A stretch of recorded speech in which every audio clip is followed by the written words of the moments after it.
Badara Gadiaga alors ñu daal ñëw itam si leneen mbokk yi du côté de la régie exactement Arfan donc koy daal di ñëw si li nga xam ne que moo di la sortie de Pape Alé Niang Pape Alé mu daal di yëkkati ay kàddu yu xaw a li nga xam ne que moo di peut-être doy waar et que ñu bëri annoncé ak moom si li nga xam ne que moo di le régime en place moom ki nga xam ne que moo di Pape Alé Niang Arfan moom jàpp na ni l'approche ne doit pas être uniquement axée sur l'emprisonnement par rapport ak la réduction des comptes jàpp na ne waru ñëw focus rek si li nga xam ne que moo di emprisonnement bi alors mu daal di def benn lettre ouverte ñu ko ñeen interpréter que ni Arfan Pape Alé jege na loolu ki nga xam ne que moo di Ousmane Sonko ak Bassirou Diomaye Diakhar peut-être su waxee ñoom dinañ dégg est-ce que jëroon mi def lettre ouverte di ko génnee wala ko est-ce que loolu justifiewul à juste titre que ni peut-être Arfan l'approche sur la réduction des comptes elle est mauvaise. Mais Fallou Pape Alé Niang jege na Sonko ak Diomaye mais il n'est pas un membre de PASTEF xam nga loolu. Il n'est pas de PASTEF. Donc il faut nga xam loolu. Aujourd'hui c'est le journaliste. Non, c'est le journaliste qui parle. Ok. Il peut communiquer à travers une lettre ouverte mais lu mu wax ci lettre ouverte bi aayowul saagawul kenn. deful dara. Il a dit attention. Ne pas tomber sur les erreurs du passé. Moi manam réduction des comptes nga yóbbu ay nit kaso ba pare fayuñu xaalis loolu c'est 1000 fois zéro. Moo tax il a proposé mon Pape Alé Niang à ce que peut-être képp ku ñu jàpp ci ay wàllum luubal ni que dafa randal xaalis Sénégal bu ñu focaliser wu directement ci kaso bi. Mais nañu focaliser plutôt ci xaalis bi. yow kaaw. mu fay xaalis bi. kaaw Tahirou Sarr ak Farba fii nga toog nga ne Sénégalais nekk à témoin. oui nekkuñ dañuy jël rek ñu ne ñoom duñ dem kaso. oui nañ def liggéeyam te itam affaire bi continuer. di wéy ba tey mais Farba ak Tahirou Sarr joxewuñu xaalis de xam nga loolu. ay biens la ñuy joxe ay biens. bien pour que mënuñu non ko jaay. les biens là ils sont pas comment dirais-je évalués. Justice mooy andi une expertise mu ñëw évaluer les biens là. donc suñu fay mën na leen bàyyi ñoom ñibbi. non mais xam nga la priorité de la réduction des comptes xam nga lan la. Le remboursement de cet argent là. ma ñëw xam-xam laa lay wax. dama ne est-ce que ñoom suñu fay mën na leen bàyyi ñoom ñibbi. dama ne ça dépend de l'appréciation. ma ñëw ça dépend de l'appréciation du juge. C'est pas moi. Ça dépend de l'appréciation du juge. Et du pôle financier judiciaire c'est pas moi c'est pas les Sénégalais. non dama ñëw li ma bëgg a wax foofu mooy. li ma bëgg a wax foofu mooy. le premier objectif. de la réduction des comptes c'est que s'il y a de l'argent détourné te ñu cibler ces personnes là xam ni que dem ci justice ba ñu xam ni que ñooñu effectivement. ils sont reconnus coupables. Mais la première mission c'est pas la prison c'est l'exception.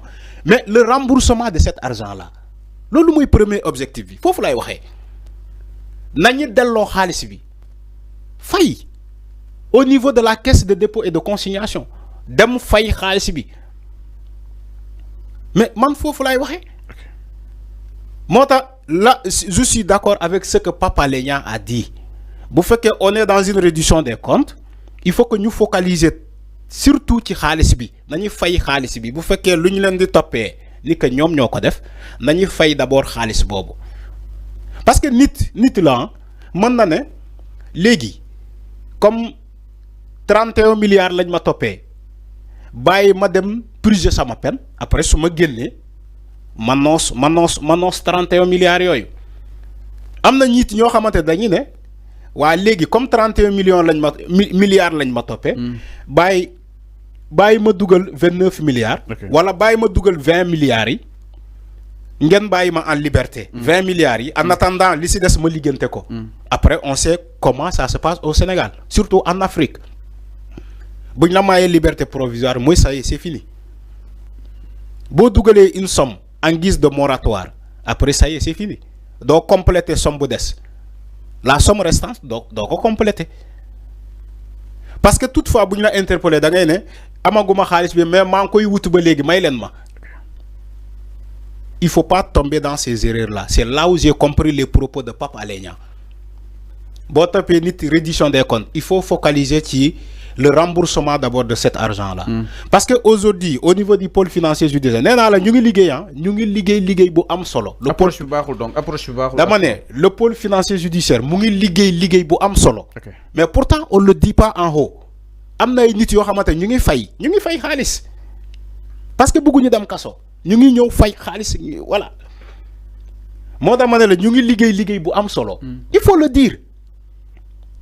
le dire dans les plateaux là mais les gens dañuy seppi lu leen arrangé mooy maanaam woy règlement de compte mbiru fayantoo la loolu la ñuy seppi ñu dem wax ko ci plateau AFP mais concernant le travail qui est en train d'être fait au niveau du pôle financier judiciaire ay nit duñ ko wax ci plateau yi pourquoi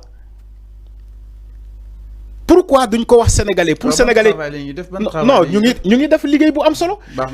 tu crois que les interpellations tu crois que Farba Ngom ak Tahirou Sarr kese la ñuy interpeller tu crois que Lat Diop kese la ñuy interpeller non bëri nañu la ñuy interpeller ci wàllum reddition des comptes bi am na ñoo xam te dañoo joxe xaalis dañoo fay waxuma ko c'est le procureur même financier qui l'a dit un jour ici. Ils ont récupéré plus de 200 et quelques wala 2 milliards wala ak lu ëpp loolu il l'a dit si ay chiffres donc nit ñi nañu bàyyi toujours di attardé wu sur ces arts de débat inutile di naan way reddition des comptes way mbiru fayantoo la way règlement de compte il n'a jamais été question de règlement de compte dans ce pays. Toutes les personnes qu'ils ont ciblées, qu'ils ont interpellées dans le cadre de la reddition des comptes, c'est parce que ces personnes-là, ils ont eu à gérer les deniers publics de ce pays. Donc, ils doivent rendre compte comme tout le monde. Je suis d'accord. Dans la reddition des comptes, même man Arfan, si je suis directeur général ou ministre, je suis top pour l'olo. Ñu ne ma kay nga wax ñu nan nga gérer luñ la jox parce que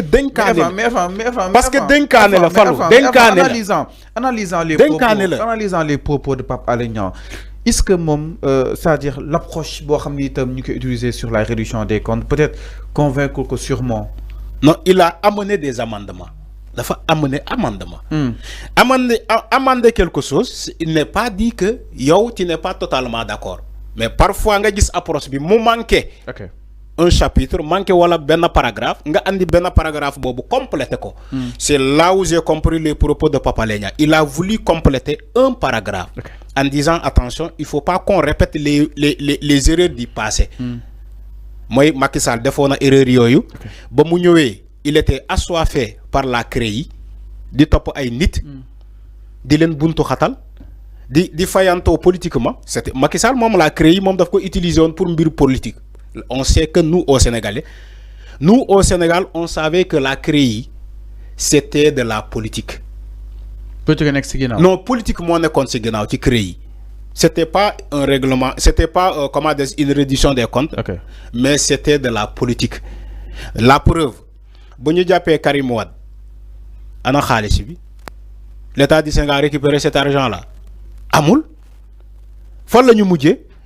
yóbbu ko à l'exil négocié entre les deux parties est-ce que loolu reddition des comptes la Khalifa Sall ci la question d'avance de la mairie de Dakar ana xaalis bi remboursé na xaalis bi Macky Sall moo toog ba mu ko ne ko grâce naa la jox naa la grâce daf ko gracier donc c'est des erreurs yoo xam ni non c'est des erreurs Pape Alé Niang a raison c'est des erreurs du passé nga jàpp ay nit maintenir leen kaso nga xëy nga ne ko may naa la grâce Macky Sall l'a fait avec Khalifa Sall may naa la grâce après lan la doon toppee Khalifa Sall caisse d'avance ñaata ci xaalis 1 milliard et quelques 800 et quelques millions presque 2 milliards bëggoon nañ ko fay mais dafa bañ gars yi bëgg ko fay nga bañ après faut mujjee ak moom jox naa la grâce ñibbi sa kër l'État n'a pas récupéré cet argent là c'est 10 000 fois zéro nga toppee CREI Khalifa Karim Wade tu dis que Karim Wade était le ministre du ciel et de la terre il a détourné une quantité de milliards c'est Macky Sall qui l'a dit ci CREI bi ñu topp Karim Wade tëj ko après ñu dem état du Sénégal déployer fay xaalis bu bari pour dem ci les tribunaux ci wër dëkk yi àdduna yépp pour xool les comptes de Karim Wade ils ont rien vu fa lañ mujjee ak Karim Wade may ko exil mu dem yoonam on n'a pas récupéré cet argent là mu ñëw pour topp ñeneen ni ñoom Awa Ndiaye les anciens députés les anciens ministres de Abdoulaye Wade Awa Ndiaye Koudou Awa Ndiaye xawma lan comment dirais-je